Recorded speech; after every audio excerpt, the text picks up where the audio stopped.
You know, how do you? Well, I hope I inspire people to live sort of a carefree sort of life, Okay. less guided by what society deems acceptable, Okay. and sort of live in a way that's closer to the earth, closer to plants and nature, and understanding that you don't need to live in a giant house or an apartment to exist, to thrive. 100%. And So this person, who is this person for the people that are watching? yeah, right.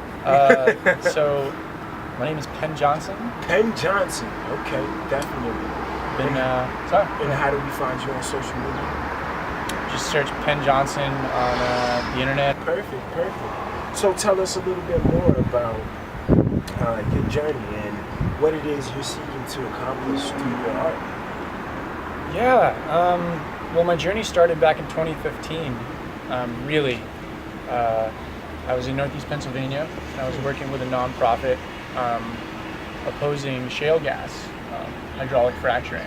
Okay. And I was working with affected landowners as a photographer and journalist. Okay. And telling their story, not putting any of my own thoughts or opinions into it, just telling their story. Right.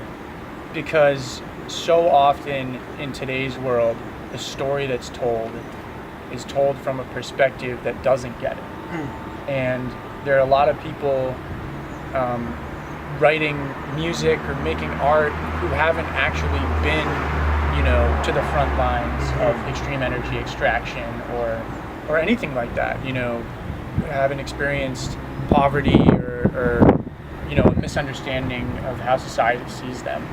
And I feel like a lot of music these days is focused on such material things. Like you listen to anything on the radio and it's all so censored, it's all so produced and created in a way that just sort of distracts us from everything that's happening, and the music that is flowing through me is inspired by creator, by this beautiful life that we live, and trying to tell it in a way that explains that, like I said, right, living on the road, being out here, sitting on the ground. Like, I know people who won't even sit on the ground. 100%. I went to school with people who wouldn't sit on the ground or, be barefoot ever, or, hang out in the grass or anything like that. They would always want blankets and stuff like that. And that level of comfort is so alienating.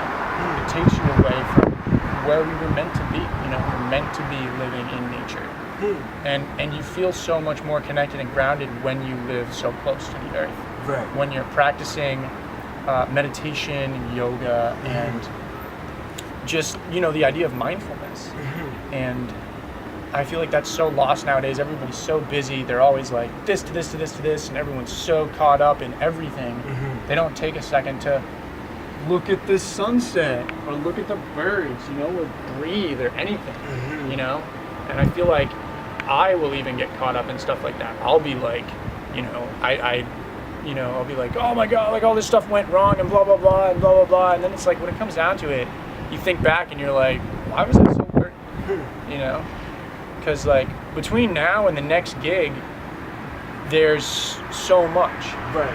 And you never know what's going to happen. So many musicians are lost on the road, lose their lives on the road. So many musicians fall into bad habits, and that stuff happens all the time. And if you're not living presently and being, in the moment as much as you can be, because you do need to update social media and all that stuff, 100%, all that stuff, all the time, but getting away from that, right, and being like, I'm gonna put my phone down, I'm gonna do, a yoga practice, I'm gonna meditate, I'm gonna write a song, just away from everything, going for a walk in the forest or anything like that. And I feel like we've just come so far from that as a society. We always want this level of comfort that's just like excessive. And I find living, a simplified life, I live in my van, and it's pretty groovy. I have a way to cook, I've got a bed, I've got, other than the fact that it's kind of getting cold of course up north, right, everything's, super copacetic. That's interesting. That's very, very interesting. And going back to your point of view on people having, you know, different perspectives and not getting it. You know, when it comes to not getting it, what is your perspective on what they should be getting? I know you mentioned that the closeness with the earth. What would an individual get or retain from actually coming in tune with your perspective and seeing your perspective as, you know, the getting it? Yeah. I think it's just this awareness and consciousness, just understanding. It's that coupled with a few other things. So it's like humbling the ego, understanding that we're not just here for us, we're not here for greed, we're not here for power, we're not here for profit. Mm-hmm. None of that stuff matters. Right. And you know, corporations actually have, you know, a little thing in their, you know, mission statement that says we will do anything for profit. Mm-hmm. And that's not a way to look at life. Mm-hmm. You don't need profit to be happy. Mm-hmm. I owe a bunch so of money. that's what I owe they're a not bunch of getting. money to people. You know, like car companies and all this stuff. And I'm totally on the road. I never know where my next meal's coming from most of the time. Right. You know, just totally out there, traveling. And I grew up, you know, in a middle-class household, and I was always taken care of and provided for. And grew up eating junk food and playing video games, and you know, 3 Mountain Dews a day, a whole bunch of chips, Doritos, and all that stuff. And I got to college and I started taking classes on environmental studies and just learned how bad all that stuff really was. And you know, learning about food and connection to food and farming, you know, and the idea that we're using too many resources, you know. And I think every day I just try to live my life with the idea that I'm going to use as little as I can. Okay.